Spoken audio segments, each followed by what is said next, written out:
Today is my engagement party with Mark Johnson. Too bad I can't attend. I died last night. Fell from the top of an abandoned building, killed instantly. That's when Mark was rushing to save another girl.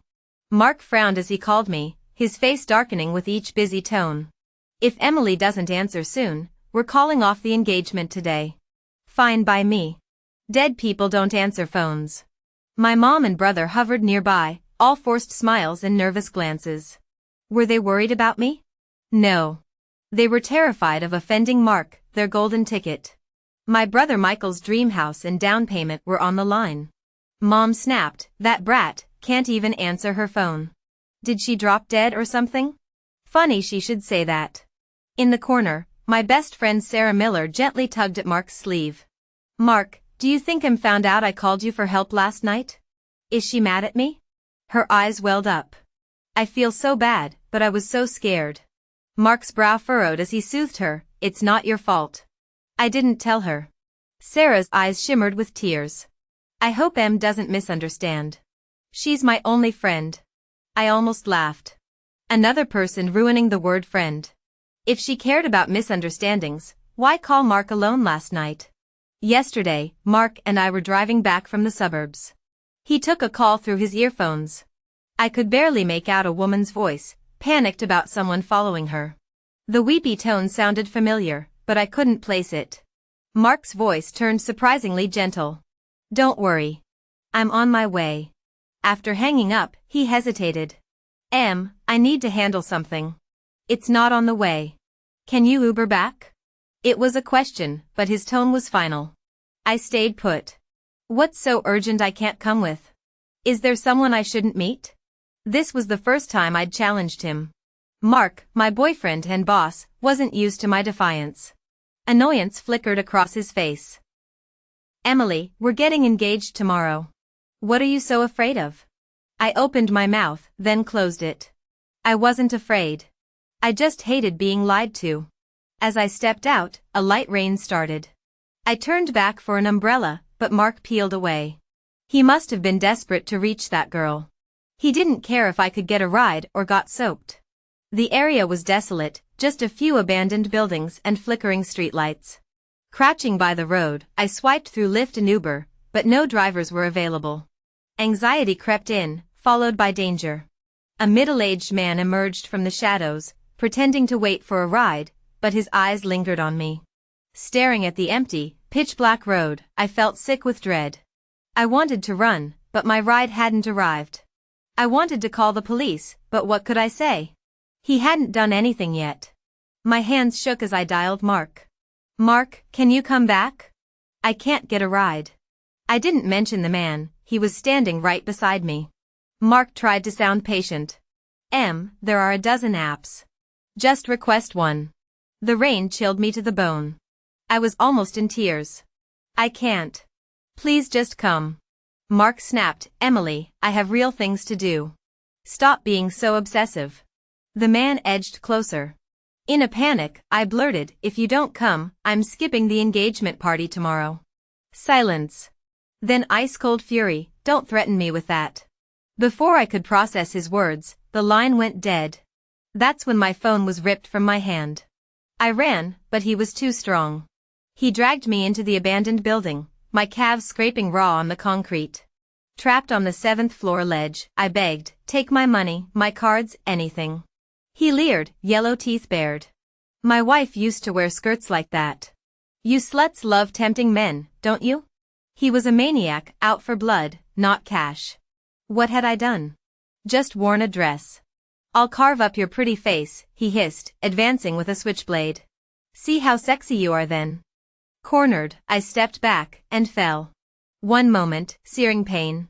The next, weightlessness, floating above my shattered body.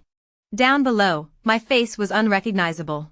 No surprise, after a 7-story fall. Then, I drifted to Mark. In a dim alley, he held a girl close, stroking her hair. "It was just a coincidence, Sarah. No one's following you." She looked up, tears gleaming. "It's happened so many times. I can't help being scared." Even though I'd suspected her voice on the call, seeing this still shocked me. My best friend Sarah. Betrayal tasted like acid. Mark flicked her nose affectionately. Still as jumpy as when we were kids. He pulled back quickly, as if remembering something. Kids? I frowned. Hadn't they met just months ago? Wait, you didn't tell Em you called me, right? Mark asked, releasing her. No, I knew she'd overreact. She's so insecure. Sarah paused. I called on instinct. I'm glad you still have the same number. Though I never told her we were high school sweethearts. Mark's face was shadowed, unreadable. We're getting engaged tomorrow, Sarah. Let's leave the past in the past. Sarah paled, biting her lip. Mark just frowned, unmoved. I floated beside them, numb. Watching Mark walk Sarah to her apartment building, I almost fooled myself into thinking he still cared for me. But reality struck again, sharp as a blade. As Mark turned to leave, Sarah suddenly dashed forward and hugged him from behind, arms locked around his waist. Marky, I can't forget you. Please. What do I do? Her tears fell onto his shirt. In an instant, Mark spun around. She initiated it, I'm sure. Their lips met fiercely. Mark, always so controlled, so composed, looked utterly consumed. I'd never seen him like this. In that moment, even as a ghost, I felt like an intruder. Then, a robotic voice echoed in my head, Host, your mission has failed. You will be erased. In a flash, memories flooded back. I was on a mission inside a tragic romance novel. The goal, win the male lead's love and become his wife. A system glitch had erased my original memories, making me believe I was the protagonist, Emily Smith. But I was just a host. Only death triggered my real memories. I laughed. I didn't fail. Just wait, system. The system remained indifferent. I pressed, give me a month. If there's a chance, let Emily live again. And if you fail? Do whatever you want with me? The system agreed, clearly amused. I glanced back at the alley. Mark had pushed Sarah away, frowning. Emily's helped me a lot. And my grandma adores her. I can't break off the engagement. This seemed to wound Sarah. Her face reddened. You have no idea what I've done for you. You hate me so much, but I had to befriend Emily just to get close to you. I thought you were just dating her to please your grandma, that it was meaningless, just a placeholder. I never thought you'd actually propose. So that's why. No wonder Sarah had clung to me from day one at the office, baking me treats, staying late, volunteering for chores, all smiles. When she'd said, can we be best friends? I've never had anyone, I'd felt sorry for her. Because the real Emily Smith grew up in a patriarchal family, starved for love. I'd lived her life. As a child, while other kids played, I bathed Michael, fed him, entertained him. If he so much as stubbed a toe, Mom would slap me when she came home from gambling. Useless girl. Why did I even have you? Any free time had to be spent studying, my only escape. After college, during my internship, Mom demanded, you make $3,000. You keep $1,000, send $2,000 to Michael. She ignored my $800 rent. Mark had been my lifeline then, letting me advance my salary, lending me money. That warmth blinded me. When he asked me out, I said yes. And because of my lonely childhood, I'd eagerly accepted Sarah's friendship. But back then, Mark had hated her. Is this company's hiring standard a joke now? He'd snapped at HR, demanding they fire her. We don't pay people to do nothing. Sarah had begged me to intervene. Sarah's new, but she's trying, I'd pleaded. As Mark's girlfriend and assistant, and his first employee, having spent 6 years building his company from a tiny office, I had his ear. He'd relented, but his disdain never faded. He'd bark at her for botched reports, toss her work in the trash, tell her to get out. Sarah would apologize through tears, humiliatingly submissive. Now I saw, hatred and love are two sides of the same coin. I'd been naive, thinking Mark just disliked an incompetent coworker. I never knew they'd had a passionate romance abroad, or that Sarah had dumped him, or that he'd held on to that grudge ever since. Now she was back to win him over. There had been signs, if I'd looked closer. Mark, who hated sweets, eating Sarah's cupcakes. Texting her on rainy days to ask if she had an umbrella. Sending her home early when we worked late, your report's a mess. Go home. Emily can fix it. Never mind that I was on cold medicine. He'd even reassigned my first project as a project manager to Sarah. But this is my chance to transition, I'd protested. It means a lot to me. Mark had brushed it off. You're great as my assistant. Why change? Then he'd pulled me close. Let's get married. You'll have everything I own. Why stress about work? I'll admit it, I craved a family, a home, a child to love, something I'd never had. Mom had pressured me too. I've told everyone you're getting married. Don't embarrass me. Took Mark long enough to commit, thought he was just using you. The engagement date was set before I could think. If last night hadn't happened, I'd be at the party now, smiling through congratulations. Maybe not happy, but alive. Wasn't that enough? As a ghost, I floated above the chaos, watching through detached eyes. Minutes ticked by. No sign of me. Michael muttered, Em's such an idiot. If she ruins this, where's my down payment gonna come from? Mom shushed him, glancing at Mark. He leaned against the hallway wall, brow furrowed, chain-smoking. Sarah kept her distance. When my phone went to voicemail again, Mark grabbed a champagne bottle from a cart and smashed it. What more does she want? We're engaged. I want nothing, Mark. I'm dead. I felt Emily's emptiness. They all blamed me. No one wondered if I'd gotten hurt. If I'd needed help. If I was lying somewhere, alone. Just then, two hotel staff whispered to each other. Did you see the news? There's a body at Golden Bay Beach. Horrible. Found last night, they say. Family hasn't ID'd her yet. Sarah froze at the words. Could it be Em? Mark, sharp-eared, scoffed. Impossible. She wasn't at Golden Bay last night. I sneered. Idiot. The killer staged the scene, dumped me in the ocean, but the tide washed me ashore. She said she'd skip the engagement if I didn't pick her up. Just being dramatic. Mark fired off a text when I still didn't answer. Emily, be here in 10 minutes. No show equals engagement off. We're done. Sarah peered over his shoulder. Mark, there are so many important guests today. What if Em doesn't come? Mark took a drag, his eyes bloodshot as he stared at her. If she's a no-show, you take her place. Sarah pretended to hesitate, but triumph flickered in her eyes. Mom and Michael snarled under their breath. That ungrateful bitch, she'll let another woman steal her man. 10 minutes later, instead of me, Mark got a call from the police. They needed family to identify a body. Mom hung up, face ashen, lips trembling. They want us to ID a body. It's Em. She's dead. Silence. If ghosts could eat popcorn, I'd be munching away. The expressions below were priceless. Shock on Sarah's face, followed by relief. Michael scowled, probably calculating how much he'd lose if his rich brother-in-law moved on. Mom collapsed, drained. No. We video-called yesterday, and she was fine. For a moment, genuine maternal grief shone through. She turned on Mark, voice trembling. You were with her last night, weren't you? This from the woman who'd once fawned over him. Mark stared at my mangled body, uncomprehending.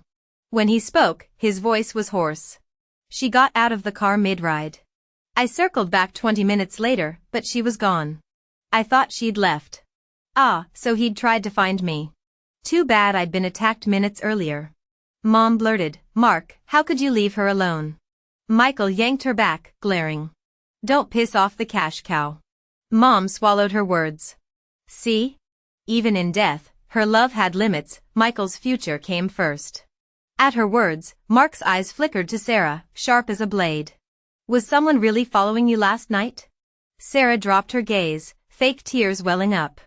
Of course. Why would I lie? She twisted her left thumbnail, a tell I knew too well. Classic setup. The system chimed in, amused. Host, no one here gives a damn. Think you can still fix this? I smirked. Cheaters don't repent overnight. Patience. A week later, Mark returned to work, business as usual. Even better, after 2 months of negotiations, the Han Yuan Group finally signed the annual contract. When a sales rep handed him the papers, Mark didn't look up. Have Emily review the numbers. The rep hesitated. Mark looked up, cursing under his breath. He loosened his tie and buzzed for coffee. His new assistant brought a cup. Mark took a sip, grimacing. Is this how I like it? Yes, sir.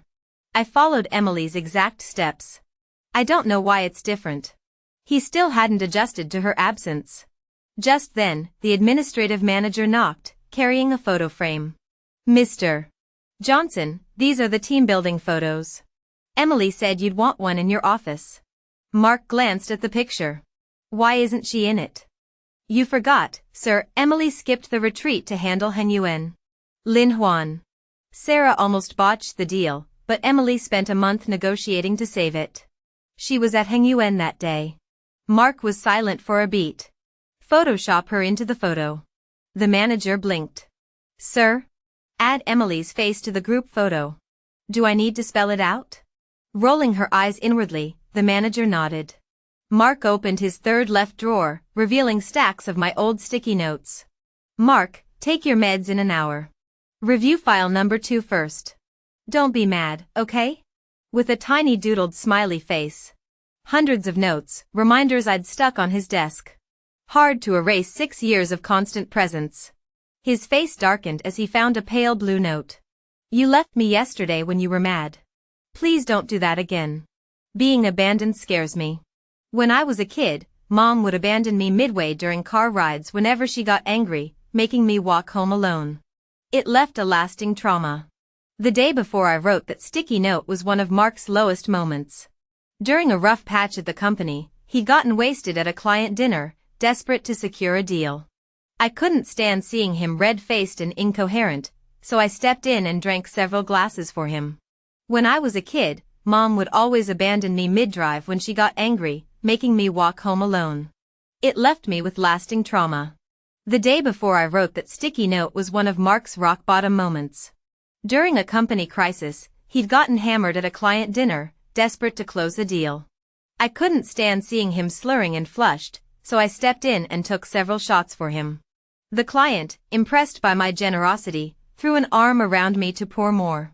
I stiffened. Mark's face turned pitch black. He dragged me out of the room, furious. Since when do you need to drink? Go home. I refused. We're this close to signing. Don't blow it out of pride. We argued all the way home. I stormed out, crying by the road as he drove off. Minutes later, he reversed, yanked me into a hug, and apologized profusely. Don't cry. I swear I'll never do this again. But he broke that promise the night before our engagement. Mark stared at the note for so long, his eyes reddened, tears finally spilling over. After that, Mark stopped going to the office. He drank himself numb in bars night after night, scrolling through my photos on repeat. I scoffed, who's he performing this grief for? Suddenly, his gaze snapped in my direction. My ghostly form tensed. Did he see me? Mark, stop drinking, Sarah cooed, slinking up to him. Her eyes pooled with fake concern. M's death was a tragedy, but life goes on. She'd been edging closer to him, hinting she could fill my void. Mark's drunk gaze turned icy. Whether M's here or not, I'll never be with you. Why? Sarah recoiled. Because I love Emily. Even Mark looked stunned by his own words. The system muttered, human love is as fickle as a faucet, huh? I sighed, regret only hits when something's gone. It's called human stupidity. Sarah paled. You can't have feelings for me anymore. Mark stared into his glass, smirking bitterly. You kissed me the other night, remember? I felt nothing. Sarah snapped, but her family only sees you as their ATM. She didn't love you genuinely. His eyes darkened. Maybe her love wasn't pure. But I hate even more that she's gone. Since when did I see him as an ATM? I wondered. Had his growing coldness made him think I only wanted his money? Sarah shrieked, she's dead. I'm alive. Mark slammed his glass down, red-eyed, and grabbed her throat. If it weren't for you, I never would have left her that night. Gasping for air, Sarah pleaded, let go. He released her and staggered to his feet. Clean out your desk tomorrow. I never want to see you again. Mark hired a chauffeur and raced to his grandmother's countryside estate. Mark's grandmother, a devout Buddhist with mobility issues, had always been warm and nurturing. Every time I visited, she'd hold my hand and ask, "What would you like to eat, Em? Grandma will cook it." At my own home, Mom only ever said, "See what Michael wants and make it for him." But now, Grandma scowled at Mark's drunken state. "What do you want, stumbling in here like this?" In front of the woman who'd raised him, Mark collapsed, sobbing. "Grandma, I was wrong. I shouldn't have left her." She struck him with her cane. "You fool! Emily was an angel. You took her for granted, and now you're crying over spilt milk." Mark groveled. "You know spiritual practices, Grandma. Can you bring her back? I'll treat her right this time." She laughed bitterly. "Alcohol rotted your brain. The dead stay dead. Stop clinging to superstitions." But Mark knelt in the shrine room, kowtowed repeatedly, as she'd ordered, his forehead bleeding on the stone floor. "Em, I'm sorry. Please come back." I watched coldly. If not for the system, the real Emily would have died alone in that abandoned building. "System," I said, "regret is cheaper than grass." But at least he did love her. The system nodded. "Granted. You'll be reborn." My soul was sucked into a dark vortex, consciousness fading. I woke in Mark's car. Checking my phone, the date read, the night before our engagement. Glancing out, we were approaching the abandoned building, its lone streetlights flickering. Then Mark's phone rang. My heart pounded. Was history repeating? This time, I wasn't getting out. He could leave if he wanted. It was Sarah, of course, feigning distress. But Mark's tone was icy. "If you're in danger, call the police." "I'm not coming." He hung up and turned to me, softening. "You're awake, Em?" I frowned. This wasn't how it went before. The system stayed silent. Mark drove in silence, knuckles white on the wheel. "At my apartment," he said, "tomorrow's finally the big day, Em." Something about him felt different. The next day, the engagement party went off without a hitch. On stage, Mark vowed, "I'll spend the rest of my life making you happy, Em." I smiled politely. Who cared about forever? Afterward, his phone buzzed non-stop. Finally, he stepped aside to answer, face paling. "Sarah's threatening suicide. I need to check on her," he croaked. Right. In my past life, her stalker was fake, but this time, she'd actually been assaulted by real attackers. Karma? I smiled sweetly. "But our party isn't over, Mark." He swallowed. "I'll be quick, I promise." "You know Sarah's not the type to throw away her life," I said. Mark looked startled. "Let me explain when I get back." I shook my head. He snapped, "Em, you're usually so kind. Why be so unreasonable now?" "Because in my last life, kindness got me killed." Watching him hurry out, I felt that familiar sting. The guests, especially Mom's friends, stared at me with pity. "I'm calling off the engagement, Mom," I said coolly, taking a sip of wine. Mom hesitated. "Embarrassing as hell, but fine." Michael exploded. "Mom, you forgot? The $2 million I borrowed from Mark, how am I supposed to pay it back if she dumps him?" I shot to my feet. "Are you insane? Why the hell do you need that much?" "Just, lost some money gambling." He mumbled. Images flashed, Mark and Sarah in a club, whispering about family debts. "Did you ask him in my name?" I snapped, voice icy. He flinched. "Mark likes you." He didn't mind. No wonder Mark had once asked, "Is this money really for you?" I'd thought he meant my project bonus. "Yes," I'd said firmly. "I earned it. My hard work, my goddamn bonus, why shouldn't I take it?" But after that, Mark had grown colder. Mom rounded on Michael, furious. "You idiot. How dare you?" "I'll win it back," he protested. "If I don't pay, they'll chop off my hand." "You want that?" Mom turned to me, pleading. "For Michael's sake, keep the engagement." "Mom, don't you see how biased you are?" She flushed. "Since when did you become like this?" "Since I realized I've been paying his tuition, his mortgage, his everything, and now you want to sell me for his gambling debt?" Mom huffed. "A sister taking care of her brother is only natural." Michael sneered. "Mark's loaded. What's wrong with borrowing from him?" Their greed was revolting. "I didn't take a cent of that $2 million. You two can pay it back," I said, storming out. "System," I asked, I got engaged to the original male lead. Does that count as mission accomplished? Your mission reset when you were reborn. The target has changed, the system replied. Thanks for the heads up. You didn't ask. System, you're a real piece of work. I frowned. System, how did Michael get into gambling? I headed to Sarah's hospital room, colliding with a harried young doctor. VIP ward, family only. Check in at the front desk, he said. I smiled sweetly. Not family. Just the other woman. Do I need to register for that? He stared, stunned. Inside, Sarah reclined weakly as Mark spoon-fed her soup. The picture of tenderness, disgusting. This is what you call be right back? I asked. Men, always wanting both the red mole and the white moonlight. Sarah's wrist bore a shallow cut, hardly enough to draw blood. It's not what it looks like, she lied, teary-eyed. Don't mind me. Keep feeding her. I'll be quick. I handed Mark my resignation letter and ring. I start at Heng Yuan Group next week as senior PM. Take the ring back. Pick someone else to marry, Sarah's perfect. Mark's face darkened. You think I'll let you go? And if you don't? He smirked, ruthless. Pay back the $2 million, and I'll consider it. He knew I couldn't. Michael took that money without my knowledge. Report him for fraud if you want, I said, turning to Sarah. You're not innocent either. Imagine if you spent half as much energy on work as you do on scheming, you might actually write a decent report. Sarah paled. Mark frowned. Michael's gambling debt? The den is owned by your uncle, I said. Sarah gasped, you have no proof. I have a recording of you too. Want me to play it? She lunged for my phone, smashing it against the wall. Don't.